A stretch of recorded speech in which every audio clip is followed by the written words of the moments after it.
Action में आ गया है ईरान। बताना चाहूँगा कि ईरान भले ही यूरेनियम का बीच में संवर्धन कम करने का IAEA से वादा कर लिया, उसने कहा कि हम जो है यूरेनियम को कम प्रोड्यूस करेंगे, और ईरान ने IAEA के चीफ को अपने मुल्क में आने दिया और परमाणु प्लांट को दिखाया।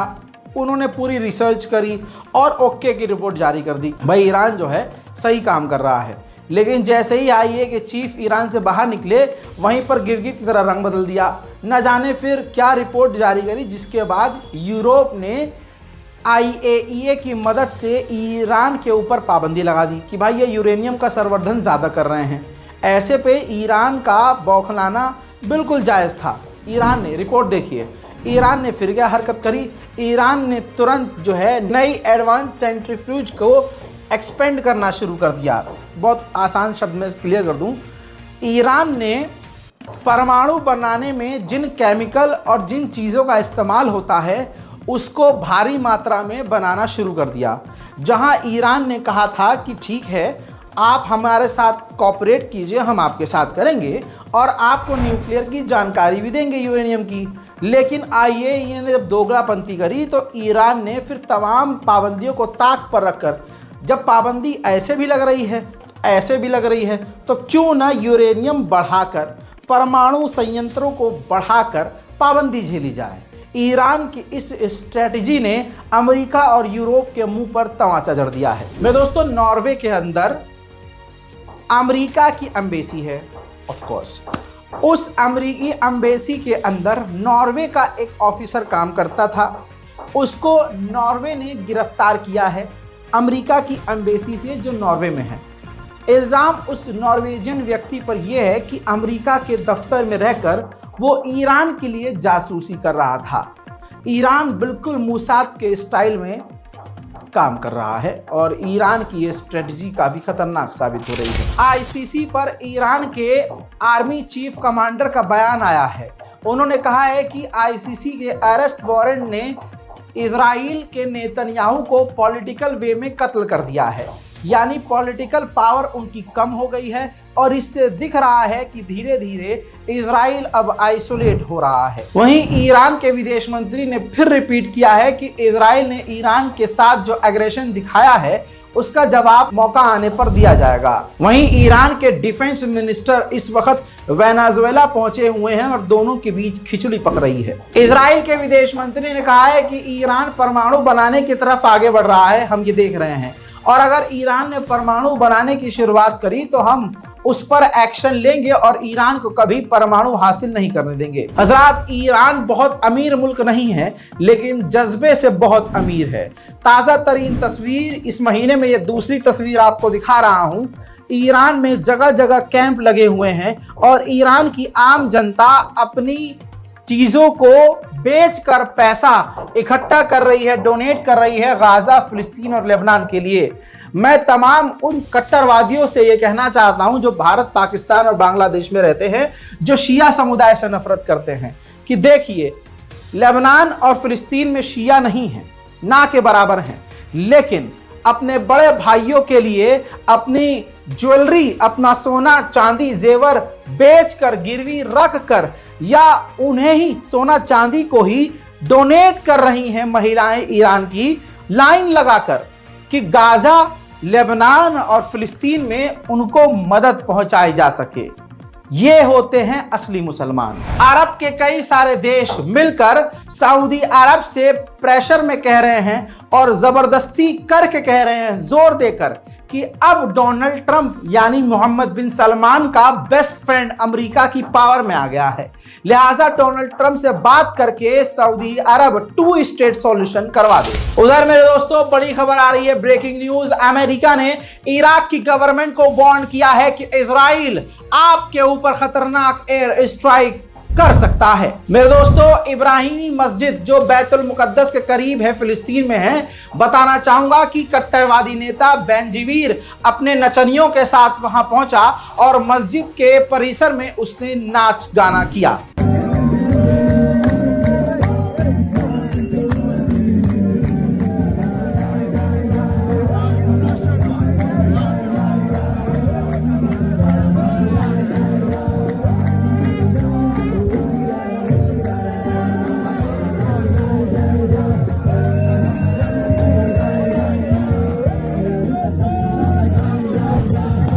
इजराइल एक खुफिया एजेंसी बनाने वाला है, वो एजेंसी नेतन्याहू की गुलामी करेगी, नेतन्याहू के लिए काम करेगी और नेतन्याहू के इशारे पर वो खुफिया एजेंसी काम करेगी। इजराइल के अखबारों ने मान लिया है कि इजराइल की जो महिला सेटलमेंट मिनिस्टर है, कब्जा करने वाली मिनिस्टर भी है इजराइल में भाई साहब, लेकिन फिर भी दुनिया को इजराइल बहुत बढ़िया लगता है।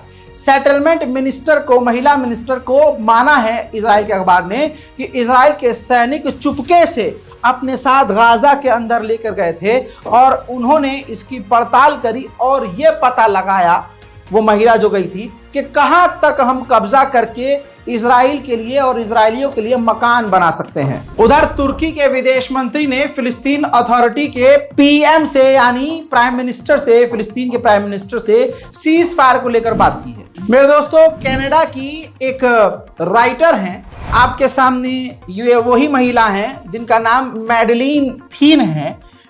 इन्होंने नेशनल प्राइज जीता $25,000 का और इन्होंने तुरंत वो $25,000 फिलिस्तीन और लेबनान की ऑर्गेनाइजेशन को, यानी फिलिस्तीन चिल्ड्रंस रिलीफ फंड और लेबनीज रेड क्रॉस को डोनेट कर दिया है। इजराइल लेबनान में हर तरफ बमबारी कर रहा है। लेबनान के समंदर में भी इजराइल ने बमबारी करके 2 लेबनीज मछुआरों को कत्ल कर दिया है। बर्तानिया के पूर्व प्रधानमंत्री इसकी पार्टी ने एक मैप दिखाया है, यह है वो मैप। इस मैप के अंदर वेस्ट बैंक, सीरिया का कब्जा किया हुआ गोलान हाइट और तो और गाजा के इलाके को इजराइल का हिस्सा दिखाया है। अमेरिका की दादागिरी यह है कि अगर उसके साथी भी अमेरिका की बात ना माने तो ये अपनी औकात उसे भी दिखा देते हैं।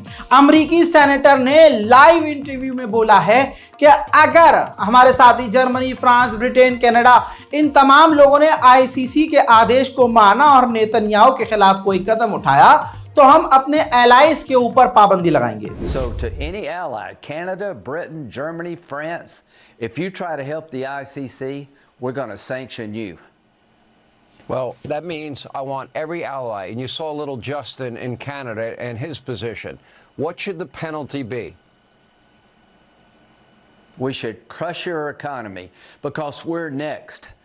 Why can't हजरात आईसीसी के अरेस्ट वारंट के बाद इजराइल पागल हो गया है, बौखला गया है। अभी तक जो सेटलर फिलिस्तीनियों के घरों पर हमला करते थे, इजराइल दिखाने के लिए ही सही उनको डिटेन कर लेता था, कुछ समय के लिए गिरफ्तार कर लेता था, लेकिन अब इजराइल के डिफेंस मिनिस्टर ने खुली छूट दे दी है कि जो भी फिलिस्तीनियों के घरों पर हमला कर रहे हैं उनको गिरफ्तार नहीं किया जाएगा। वहीं मेरे दोस्तों, जर्मनी ने पहली बार ऑफिशियली कह दिया है कि हम इतिहास को अपने देखते हुए, क्योंकि किसी ने यहूदियों का सफाया किया था, यहूदियों पर जुल्म किया था, तो उस जालिम का ताल्लुक, मुच्छड़ का ताल्लुक आप समझते हैं जर्मनी से था, तो बस अपनी इमेज को क्लियर करने के लिए उसने कहा कि हम हर तरह से यहूदियों के साथ होंगे और हम इजराइल के प्रधानमंत्री को गिरफ्तार नहीं करेंगे। Ich könnte mich dazu hinreißen lassen zu sagen, dass es mir schwerfällt, mir vorzustellen, dass wir auf dieser Grundlage Verhaftungen in Deutschland durchführen. Wir haben ja deswegen eine Erklärung gemacht, die beiden Bedingungen, über die wir sprechen, gerecht werden müssen. Das ist einerseits die Bedeutung des Internationalen Strafgerichtshofes, den wir sehr unterstützen, und andererseits die von Ihnen angeführte geschichtliche Verantwortung. Und insofern ist auch im Lichte dieser beiden Aspekte ist diese Sprechererklärung oder ist die Erklärung zu sehen. Aber es ist natürlich etwas, das haben Sie sicherlich wahrgenommen, dass unter Juristen dieser Schritt nicht unumstritten ist, ob die Zuständigkeit des Internationalen Strafgerichtshofs in diesem Fall einschlägig ist, und auch so etwas will ja geprüft sein. Ist Herr Netanyahu in Deutschland willkommen?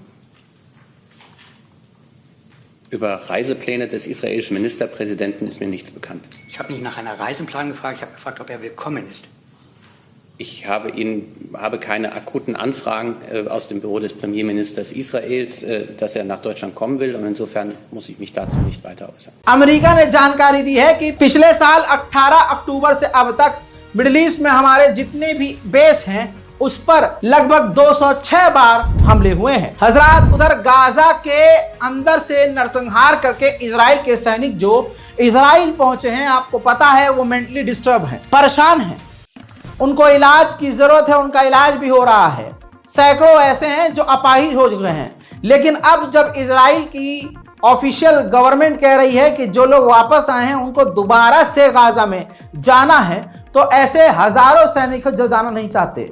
इसी डर से और depression में आपको हैरानी होगी कि Israel के 6 फौजियों ने पिछले ही कुछ महीने के अंदर आत्महत्या सुसाइड कर लिया है। तो आप समझ सकते हैं कि इजराइल अंदर से खोखला हो चुका है। मेरे दोस्तों, इस रिपोर्ट को शेयर कीजिए, दुआओं में याद रखिए। अगर आपने हमारे चैनल को अब तक सब्सक्राइब नहीं किया है तो फिर क्या ही किया है। जबान से बोलना आसान है कि हम फिलिस्तीन के साथ हैं, लेकिन फिलिस्तीन के लिए आप अगर कुछ बोलेंगे तो आपके अकाउंट को सस्पेंड कर दिया जाएगा। ऐसे में जान और चैनल का रिस्क लेके जो बोल रहा है, कम से कम उसे तो सब्सक्राइब करो। फिलिस्तीन के लिए लड़ना बहुत दूर की बात है, जो फिलिस्तीन के लिए बोल रहा है उसका तो साथ दो। इस रिपोर्ट को शेयर कीजिए, चैनल को सब्सक्राइब कीजिए। मैं हूं रजा और आप देख रहे थे रजा ग्राफी अनस्क्रिप्टेड। जय हिंद।